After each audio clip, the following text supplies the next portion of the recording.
Okay, so today we're going to talk about demand management. And really, at its core, it's finding the balance between what you want and what you need. It's quite human nature that what we want will tend to be a little bit more than what we really truly need. So demand management is really about understanding business patterns. Maybe if you've got a day of 24 hours, in the middle of the night you don't have much demand. As the day picks up, you've got a lot of demand. Maybe when people start getting home, you've got less of a demand. So this is one way in which we can depict demand, is by a curve over time. People will refer to that as the demand curve. Of course, it doesn't have to be nice bell-shaped like that one. If our time is a year and we are an ice cream manufacturer, we might find that during the summer months we've got a high demand. It goes down to winter and up again in summer and December. We're at all high yet again. So that's the first thing you need to understand. We need to think about what do we really need at a specific time, and if we're providing services, that would mean what do the customer really need, what will he be willing to pay for during a specific time of the day, of the year, of the month, whatever time period we build our demand analysis around. So demand management is really about understanding the patterns that has happened in the past and being able to predict in the future what we think we will need. So it is about understanding the past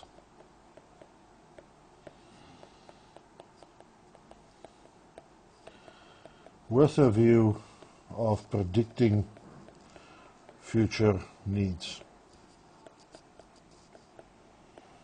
Of course, you can ask yourself, in terms of our roles that we've already done, who would be involved with this, and clearly the business relationship management process will also try and do this. They will try and understand what's the future needs of our customers and also of our potential customers.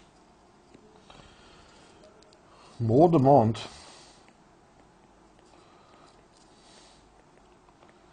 implies higher cost.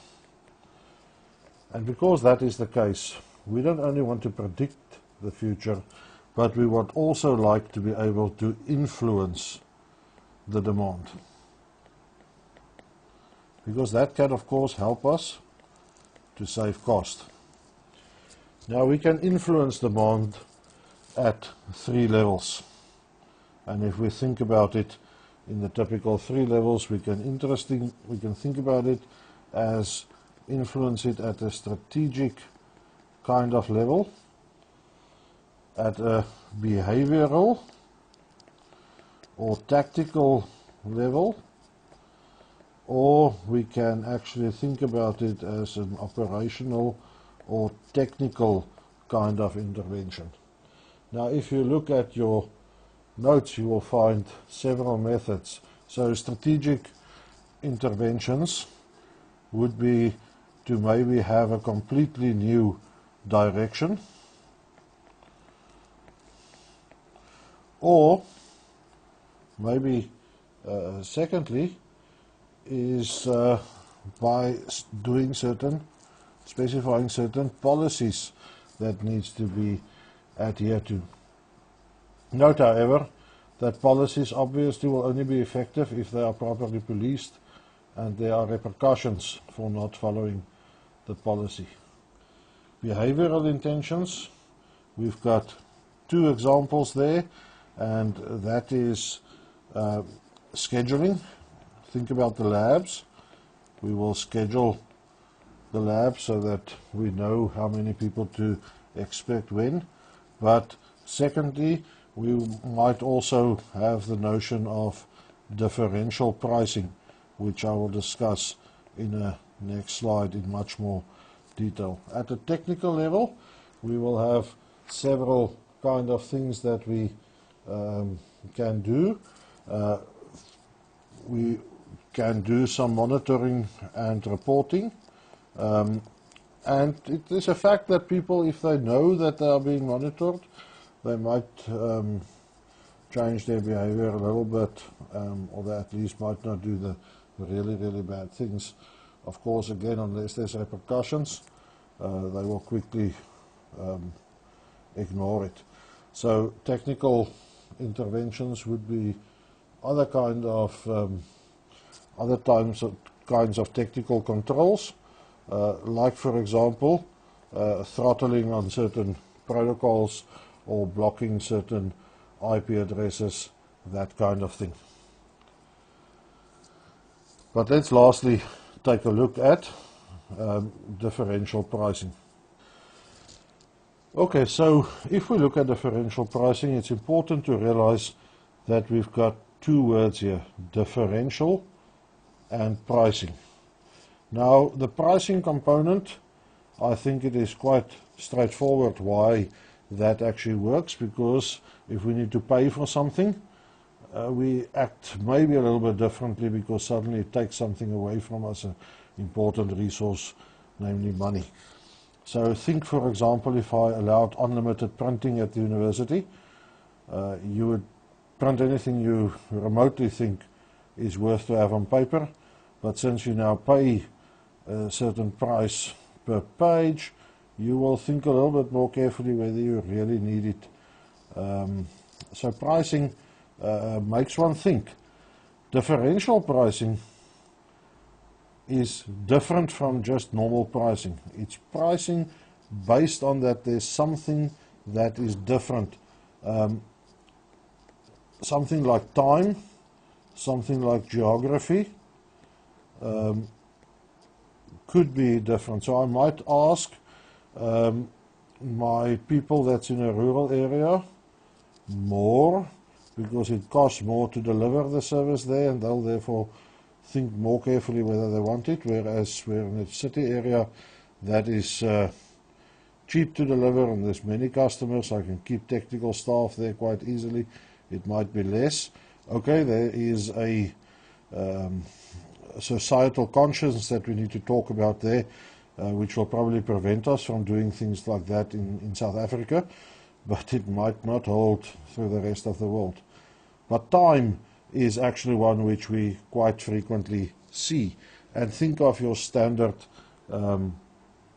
cell phone company that will tell us that during the day we've got a certain price, and during the night we've got another price. And I'm just going to take some arbitrary examples here. At the night hours, it might cost me 50 cents per whatever unit, whereas in the daytime it costs me R2.50. Now, what is the result of that? Let's first consider with a black line how our phone calls would have looked if pricing was not an issue. We would call whenever we want to, and since we're more awake in the day than in the night, it will probably look something like that. But what's the implication of that? The implication of that is that the cell phone company needs to provision at that level indicated by that red arrow. And that's very costly for them. When they bring in the pricing now, you will think a little bit about that call that you need to make, and maybe it's good enough to phone your mother tonight and not now immediately, or maybe your girlfriend or boyfriend, who knows. But anyway, the result of that would be a change demand curve, which I'm going to put here in green. Yes, the demand will probably be still higher during the day, but we're going to make some calls we wouldn't have made ordinarily. We're going to make now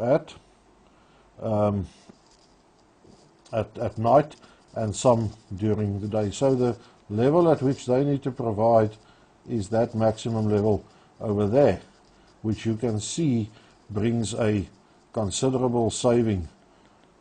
And that saving is because we need less infrastructure, we need less capacity, which makes a lot of sense.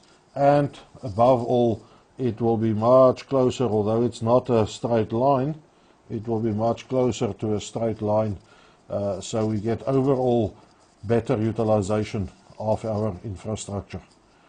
And that is what differential pricing is. It's because of the different prices during night and day. And it influences people's behavior so that we can ultimately have a saving on the maximum capacity that we need from our infrastructure. Okay, so that is about what we need to know about demand management. And as you can see, it's very simple. It's trying to control demand so that we can have less cost on our infrastructure. And we can do that in a number of ways. Please note that things like policies, even technical controls, only work if actively policed and actively monitored. But we can do a lot to make sure that our infrastructure needs, our capacity needs, are less by influencing users' behavior through the demand management process. Cheers.